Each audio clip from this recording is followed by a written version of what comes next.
लीजिए सुनिए शरद चंद्र चट्टोपाध्याय के लिखे उपन्यास देना पावना के तीसरे भाग को मेरी यानी समीर गोस्वामी की आवाज में। नारी का एक तरह का रूप होता है जिसे जवानी के दूसरे सिरे पर पहुंचे बिना पुरुष कभी किसी दिन नहीं देख पाता। वही अदृष्ट पूर्व अद्भुत नारी का रूप आज षोडशी के रूखे बिखरे बालों में, उसकी उपवास कठिन देह में, उसके निपीड़ित यौवन के रूखेपन में, उसकी उत्सादित प्रवृत्ति की शुष्कता में, शून्यता में, उसके अंग अंग में पहले पहल जीवानंद की आंखों के सामने उघड़ कर दिखाई दिया। रमणी की देह को लेकर जिसकी विभत्स लीला इन 20 बरसों से बराबर अबाध रूप से चली आई है, कितनी शोभा, कितनी लज्जा, कितना माधुर्य इस व्यभिचार के ववंडर में पड़कर अतल में डूब गया है, उसका कोई दाग तक इस पापी के मन पर नहीं है।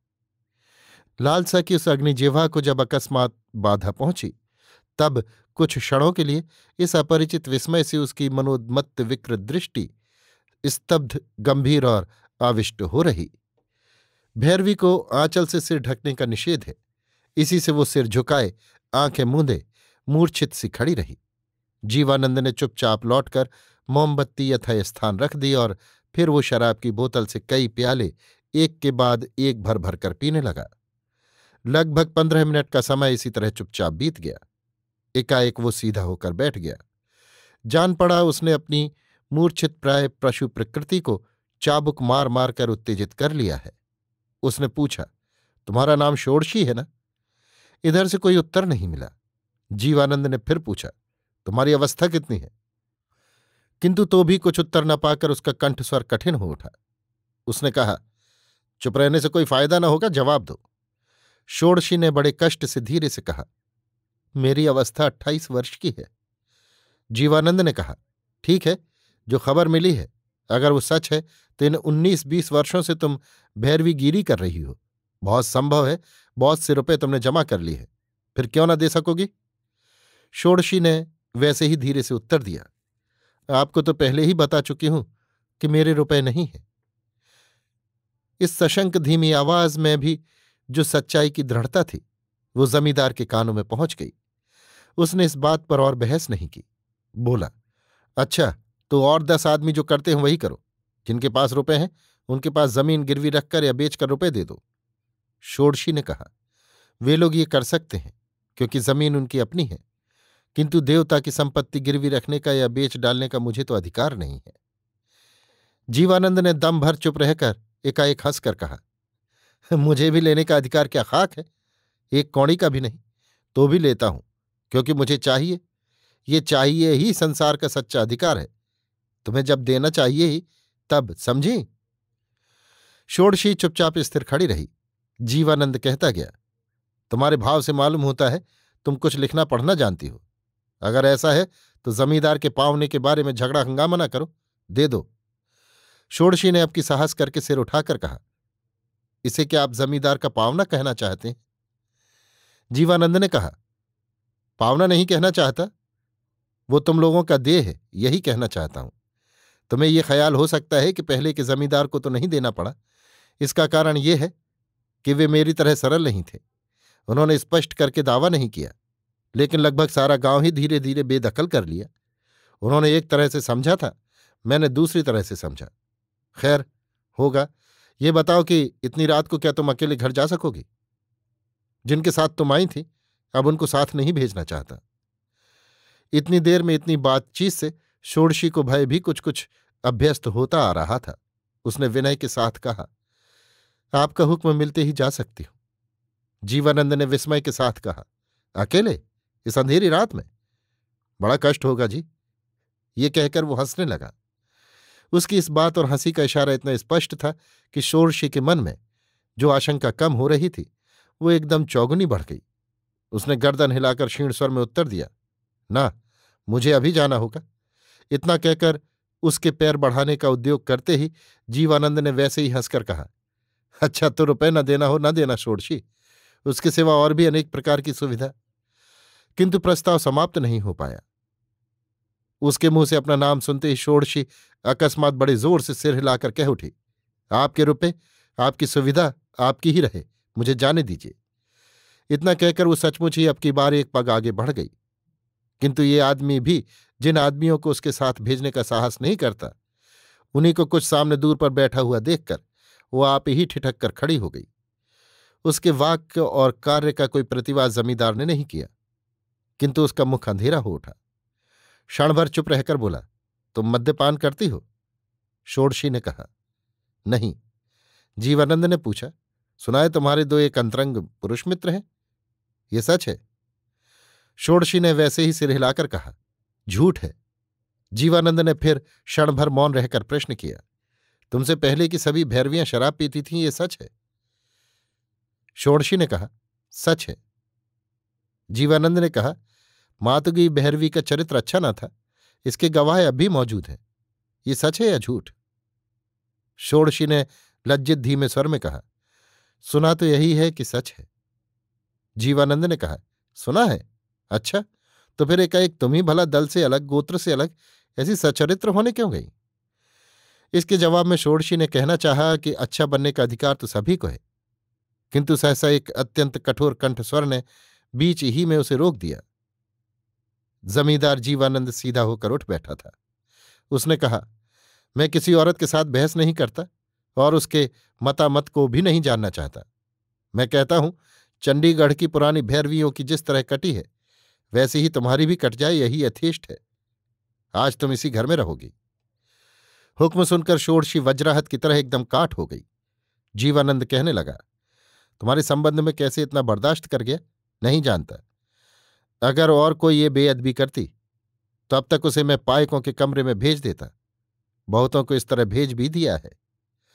ये सुनते ही समझा जा सकता है कि ये झूठी या खाली धमकी नहीं है। षोडशी अचानक रो पड़ी। गले में आंचल डालकर, दोनों हाथ जोड़कर, आंसुओं से रुंधे हुए स्वर में उसने केवल इतना ही कहा कि मेरा जो कुछ है सब लेकर मुझे छोड़ दीजिए। जीवानंद घड़ी भर चुप रहकर षोडशी की ओर ताकता रहा, फिर बोला, क्यों भला बताओ तो? इस तरह रोना भी मेरे लिए नया नहीं है और इस तरह की भिक्षा भी नई नहीं सुन रहा हूं। लेकिन उन सबके तो पति पुत्र थे, उनके रोने और प्रार्थना करने की बात तो कुछ कुछ समझ भी सकता हूं। उनके पति पुत्र थे, सुनकर षोडशी सिहर उठी। जीवानंद कहने लगा, लेकिन तुम्हारे तो वो सब बखेड़ा नहीं। इधर 15-16 साल के भीतर अपने पति को तो तुमने आंखों से भी नहीं देखा। इसके सिवा तुम लोगों के लिए इसमें कुछ दोष भी नहीं है। षोडशी दोनों हाथ जोड़े ही खड़ी थी। उसने आंसुओं से रुधे कंठ से कहा, यह सच है कि मुझे अच्छी तरह उनकी याद नहीं है, लेकिन वो हैं तो सही। मैं सच कहती हूं आपसे कि मैंने आज तक कोई भी अन्याय नहीं किया। दया करके मुझे छोड़ दीजिए। जीवानंद ने पुकारा, महावीर। षोडशी ने आतंक से कांप कर कहा, आप मुझे मार डाल सकते हैं, लेकिन। जीवानंद ने कहा, अच्छा, ये बहादुरी उन लोगों की कोठरी में जाकर दिखाना। महावीर। षोडशी धरती में लौटकर रोती हुई बोली, किसी की ताकत नहीं है जो मुझे मेरे प्राण रहते ले जा सके। मेरी जो कुछ दुर्दशा हो, मुझ पर जितना भी अत्याचार होना हो, वो आपके सामने ही हो। आप आज भी ब्राह्मण हैं, आप आज भी भद्र पुरुष हैं। किंतु इतने बड़े अभियोग पर भी जीवानंद हंस दिया। वो हंसी जैसी कठिन थी, वैसी ही निष्ठुर। उसने कहा, तुम्हारी बातें सुनने में बुरी नहीं है, लेकिन किसी के रोने से मुझे दया नहीं आती। ये मैंने अनेक बार सुना है। औरतों के ऊपर मुझे जरा भी लोभ नहीं है। अच्छी न लगते ही नौकरों को दे देता हूं, तुम्हें भी दे देता। जान पड़ता है सिर्फ यही आज पहले पहल थोड़ा सा मोह पैदा हो गया है। ठीक नहीं जान पा रहा हूं। नशा उतरे बिना ठीक ठहरा भी नहीं पाऊंगा। महावीर ने दरवाजे के पास पहुंचकर कहा, हुजूर। जीवानंद ने सामने के किवाड़ों की ओर उंगली से इशारा करके कहा, इसे आज रात भर के लिए उस कोठरी में बंद कर दे, कल फिर देखा जाएगा। षोडशी ने आंखों में आंसू बहाते हुए कहा, मेरे सर्वनाश की बात तो जरा सोच कर देखिए हुजूर, कल मैं फिर किसी को मुंह नहीं दिखा सकूंगी। जीवानंद ने कहा, बस 2-1 दिन, उसके बाद दिखा सकोगी। मेरा वो लीवर का दर्द आज बहुत बढ़ गया है, और अधिक मत खिजाओ, जाओ। महावीर ने धमकाते हुए कहा, अरे उठना छोकरी, चल। लेकिन उसकी बात पूरी होते न होते अकस्मात दोनों ही चौंक उठे। जीवानंद ने जोर से धमकी देकर कहा, खबरदार सुअर के बच्चे, जबान संभाल कर बोल। फिर अगर कभी मेरे हुक्म बिना किसी औरत को पकड़ लाया तो तुझे गोली मार दूंगा। कहते कहते ही वो सिर के नीचे की तकिया जल्दी से खींचकर पीठ के नीचे दबाकर मुंह के बल पट पड़ गया और यातना से अस्फुट आर्तनाद करके बोला, आज भर तुम उस कोठरी में बंद रहो, कल तुम्हारे सतीपन का फैसला होगा। मेरे सामने से हटा ले जाना। महावीर ने धीरे से कहा, चलिए। षोडशी चुपचाप उठकर खड़ी हो गई और जीवानंद के निर्देश के माफिक पास की अंधेरी कोठरी में जाने लगी। एकाएक उसका नाम लेकर जीवानंद ने पुकारा और कहा, जरा खड़ी रहो, तुम पढ़ना जानती हो? क्यों? षोडशी ने धीरे से कहा, जानती हूं। जीवानंद ने कहा, तो थोड़ा सा काम किए जाओ। वो जो बॉक्स रखा है उसके भीतर और एक छोटा सा कागज का बक्स तुमको मिलेगा। उसमें कई छोटी बड़ी शीशियां हैं जिस पर बंगला में मर्फिया लिखा है। उसमें से जरा सी नींद की दवा दे दो, लेकिन खूब सावधान, वो भयानक विष है। महावीर रोशनी दिखा। लालटेन की रोशनी में षोडशी ने कांपते हुए हाथ से बक्स को खोला और शीशी निकालकर डरते हुए पूछा, कितनी देनी होगी? जीवानंद ने तीव्र वेदना से एक अव्यक्त ध्वनि करके कहा, अभी बतलाया तो बहुत जरा सी, मैं उठ नहीं पा रहा हूं और मेरे हाथ का भी ठीक नहीं है, आंखों का भी ठीक नहीं। उसी में एक कांच की सीप है, उसकी आधे से भी कम मात्रा चाहिए। तनिक भी बेहोशी हो गई तो फिर इस नींद को तुम्हारी चंडी देवी के बाबा भी आकर दूर न कर सकेंगे। षोडशी ने ढूंढ कर वो सीप निकाली। मात्रा ठीक करने में उसका हाथ कांपने लगा। उसके बाद बड़े यत्न से, बड़ी सावधानी से जब वो निर्देश के माफिक मात्रा में दवा लेकर पास आकर खड़ी हुई, तब बिना विचारे वो विष जीवानंद ने हाथ बढ़ाकर ले लिया और मुंह में डाल लिया। न कोई प्रश्न किया, न मात्रा की जांच की, एक बार आंखें खोलकर उसे देखा भी नहीं।